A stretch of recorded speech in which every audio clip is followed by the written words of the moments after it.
Good morning दोस्तों। कैसे हैं आप सब? उम्मीद करती हूँ अच्छे ही होंगे। दोस्तों, आज मैं आपसे एक प्रश्न पूछ रही हूँ।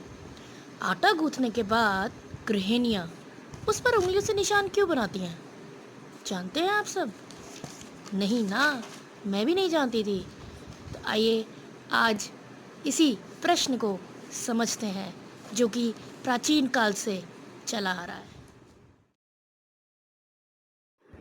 तो दोस्तों, जानते हैं आप मेरे प्रश्न का उत्तर? नहीं ना, मुझे भी नहीं पता था, पर आज पता लग गया। अगर ऐसा ना किया जाए तो वह पिंड का रूप ले लेता है, जो कि अशुभ माना जाता है। आटा गूंदने के बाद उस पर उंगलियों के निशान इसलिए बनाए जाते हैं ताकि वह पिंड ना रहे। ये भारतीय सनातन संस्कृति का ज्ञान अर्जित करते रहें। आपको ऐसे प्रश्नों का उत्तर स्वयं ही मिल जाएगा दोस्तों। गुड मॉर्निंग दोस्तों, कैसे हैं आप सब? दोस्तों, हमारे घरों में हमारे भारत की संस्कृति कूट कूट कर भरी हुई है। जी हाँ दोस्तों, हर काम के पीछे कोई ना कोई मान्यता जुड़ी हुई है। जैसे कि आटा गूंदने की प्रतिक्रिया को ले लीजिए। जी हाँ दोस्तों, मुझे भी नहीं पता था कि आटा गूंदने के बाद उस पर उंगलियों के निशान क्यों बनाए जाते हैं। मैं भी बस अपनी मम्मी को फॉलो कर रही थी कि आटा गूंदती थी और उस पर उंगलियों के निशान बना देती थी, क्योंकि मेरी मम्मी ऐसे करती थी, इसीलिए मुझे भी आदत हो गई। पर दोस्तों, इसके पीछे बहुत ही सुंदर किस्सा जुड़ा हुआ है और एक मान्यता जुड़ी हुई है। चलिए आज का ये ज्ञान अर्जित करते हैं। दोस्तों, आपने अक्सर देखा होगा कि खासकर घर की महिलाएं आटा गूंदने के बाद उस पर उंगलियों से निशान बना देती हैं और अपने हाथ में चिपका हुआ आटा उस गूंथे हुए आटे पर लगा देती हैं। दोस्तों, इसके पीछे कोई वैज्ञानिक कारण नहीं है कि ऐसा करके कुछ हमें अच्छा फल मिलेगा, इसीलिए हम ऐसा करें।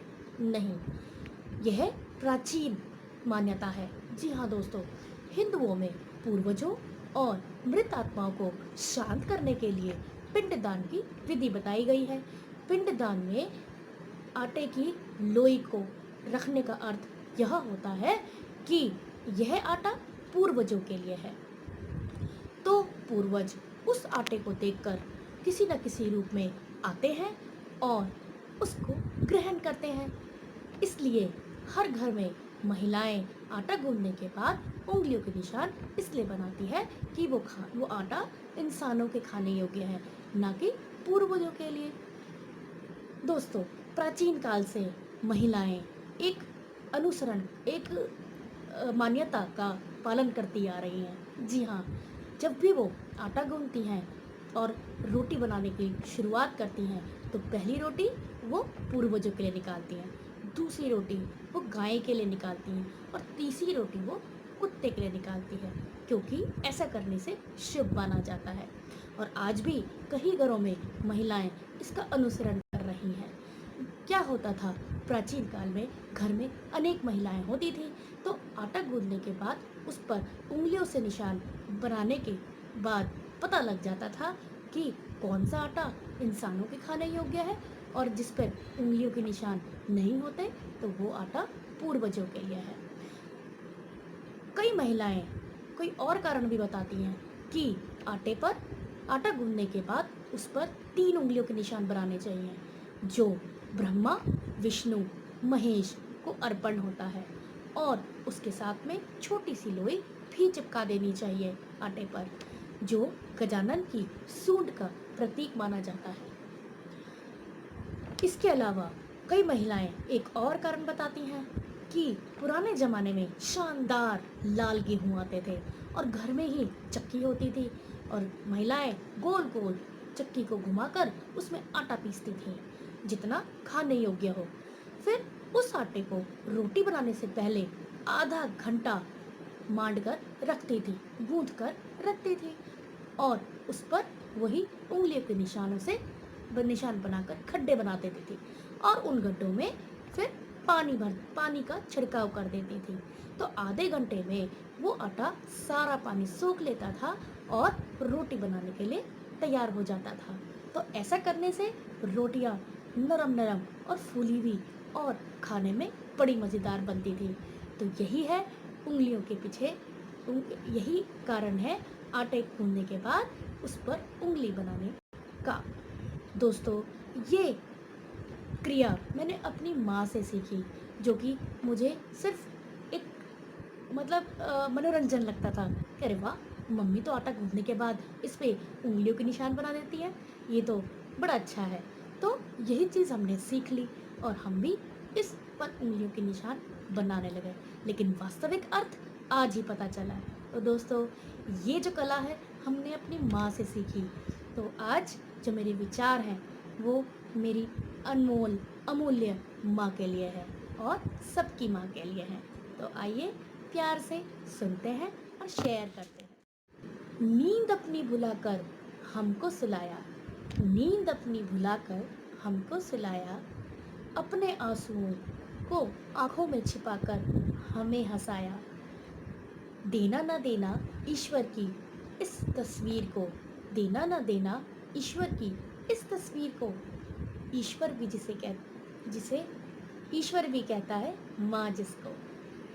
प्यार को निराकार से साकार करने का मन हुआ, प्यार को निराकार से साकार करने का मन हुआ, तो इस धरती पर माँ का सृजन हुआ। मंजिल दूर और सफ़र बहुत है, मंजिल दूर और सफ़र बहुत है, जिंदगी छोटी सी मगर फिक्र बहुत है। मार डालता ये जहां कब का हमें, मार डालता ये जहां कब का हमें, पर मेरी माँ की दुआओं में असर बहुत है। सैकड़ों फूल चाहिए एक माला बनाने के लिए, सैकड़ों दीपक चाहिए एक आरती सजाने के लिए, अनगिनत बूंद चाहिए एक सागर बनाने के लिए। सिर्फ एक माँ ही काफ़ी है हमारी ज़िंदगी को स्वर्ग बनाने के लिए। एक मुद्दत हो गई मेरी माँ नहीं सोई, एक मुद्दत हो गई मेरी माँ नहीं सोई, जब से मैंने कहा कि मुझे डर लगता है।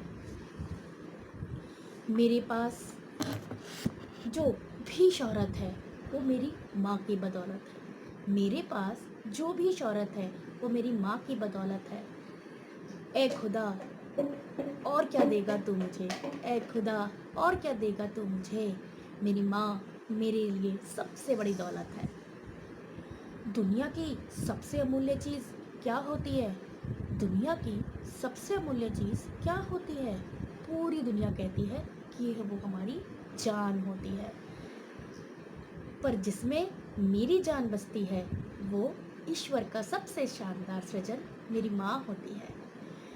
बड़ी इबादत से पूछा मैंने उस खुदा से स्वर्ग का पता, बड़ी इबादत से पूछा मैंने उस खुदा से स्वर्ग का पता। उस खुदा ने अपनी गोद से उतारकर माँ की बाहों में सुला दिया। माँ जब भी दुआएं मेरी नाम की करती है, माँ जब भी दुआएं मेरे नाम की करती है, रास्ते की हर ठोकर मुझे सलाम करती है।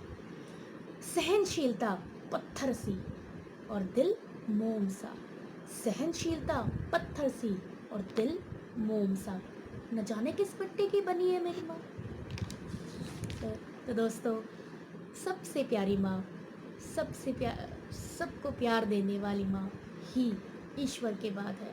तो उनको हमेशा प्यार करें, खुश रखें और उनकी सलामती की दुआ करते रहें। तो दोस्तों, मेरी माँ, आपकी माँ, सबकी माँ की स्वास्थ्य की कामना करते हुए आज के लिए इतना ही। थैंक यू दोस्तों। ओम शांति।